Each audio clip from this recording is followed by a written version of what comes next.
परिचय। विनीता के दादाजी को हृदयाघात हुआ है। उसके माता और पिता तुरंत उन्हें लेकर अस्पताल जाते हैं। चिकित्सक तत्काल आकस्मिक सर्जरी करने का निर्णय लेता है। अगले दिन विद्यालय में विनीता अपनी अध्यापिका से पूछती है कि क्या हृदय शरीर का सबसे महत्वपूर्ण अंग है। विनीता की अध्यापिका शरीर के सभी महत्वपूर्ण अंगों के प्रकारों के बारे में बताती हैं। आइए देखें कि वो क्या बताती हैं। आओ सीखें। अंगों को परिभाषित करना। शरीर के आंतरिक और बाह्य अंगों के बीच विभेद करना। अस्थियों, मांसपेशियों, मस्तिष्क, हृदय, फेफड़े, यकृत, आमाशय, छोटी आंत, बड़ी आंत और वृक्क के प्रकारों का वर्णन करना। अंग शरीर के वह भाग जो खेलने, नहाने, चलने, खाने, पाचन, श्वास लेने इत्यादि प्रकार को संपन्न करने में सहायता करते हैं, अंग कहलाते हैं। शरीर पर उनकी उपस्थिति के अनुसार अंगों को आंतरिक और बाह्य अंग के रूप में वर्गीकृत करते हैं। आइए शरीर के आंतरिक और बाह्य अंगों के बारे में और अधिक जानें।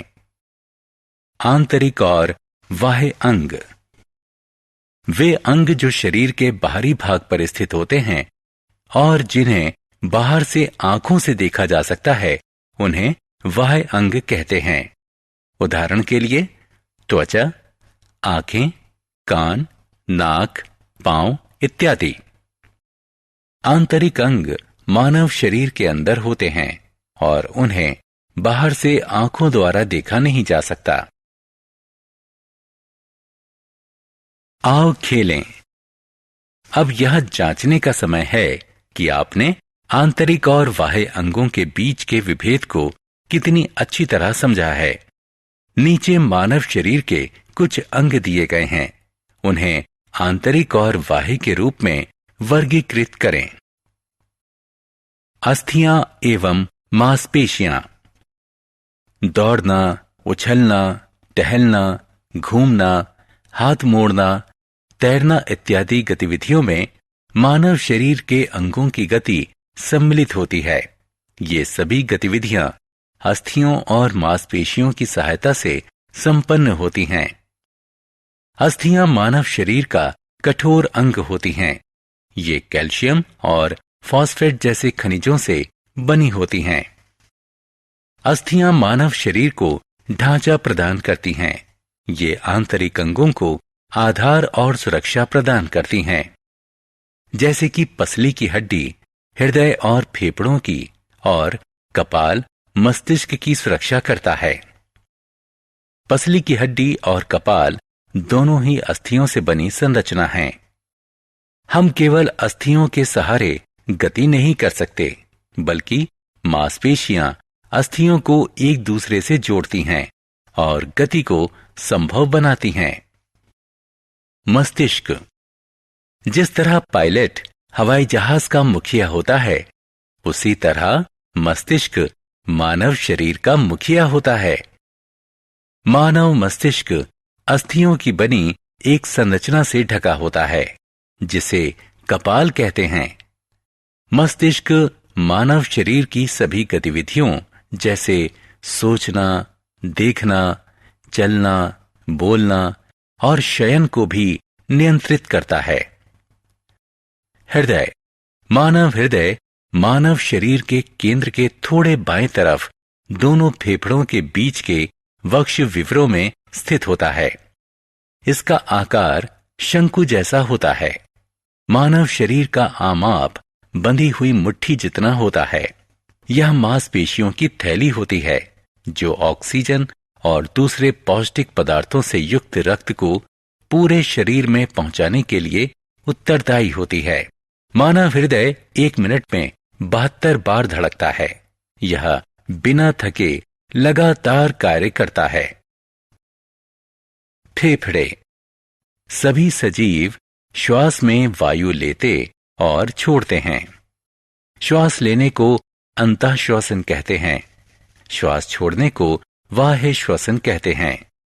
श्वास अंदर लेने के पश्चात वायु फेफड़ों में जाती है। फेफड़ों में अशुद्ध वायु से इसका विनिमय होता है, जो बाद में बाहर छोड़ी जाती है। मानव शरीर में 2 फेफड़े होते हैं, जो वक्ष विवरों में हृदय के दोनों तरफ होते हैं। नासिका और श्वास नली फेफड़ों में वायु के आने और निकलने के लिए रास्ता बनाते हैं। पसली की हड्डियां हृदय की तरह फेफड़ों की भी रक्षा करती हैं। आओ खेलें। सही विकल्प चुनकर रिक्त स्थान की पूर्ति करें। पाचन अंग। मशीनों की तरह मानव शरीर को भी कार्य करने के लिए ईंधन की आवश्यकता होती है। जो आहार हम प्रतिदिन खाते हैं, वह हमारे शरीर के लिए ईंधन का काम करता है। मानव द्वारा खाया गया आहार ऊर्जा प्राप्त करने के लिए छोटे छोटे टुकड़ों में खंडित किया जाता है। इस प्रक्रम को पाचन कहते हैं। यकृत, आमाशय, बड़ी और छोटी आंत पाचन में सहायता करने वाले कुछ मुख्य अंग हैं। आइए अब इन अंगों के प्रकारों को समझें। यकृत और आमाशय। यकृत एक स्राव अंग है जो पाचन में सहायता करने वाले बहुत से रसों को उत्पन्न करता है। आमाशय। आमाशय जे आकार की पेशीय संरचना होती है, जो आहार नली द्वारा लाए गए चबाए हुए आहार को संचयित करता है। आमाशय में आहार किण्वकों और अम्लों की सहायता से पचता है। बड़ी और छोटी आंत। आंतें लंबी नलियां होती हैं, जहां आहार अंतिम रूप से खंडित और अवशोषित होता है।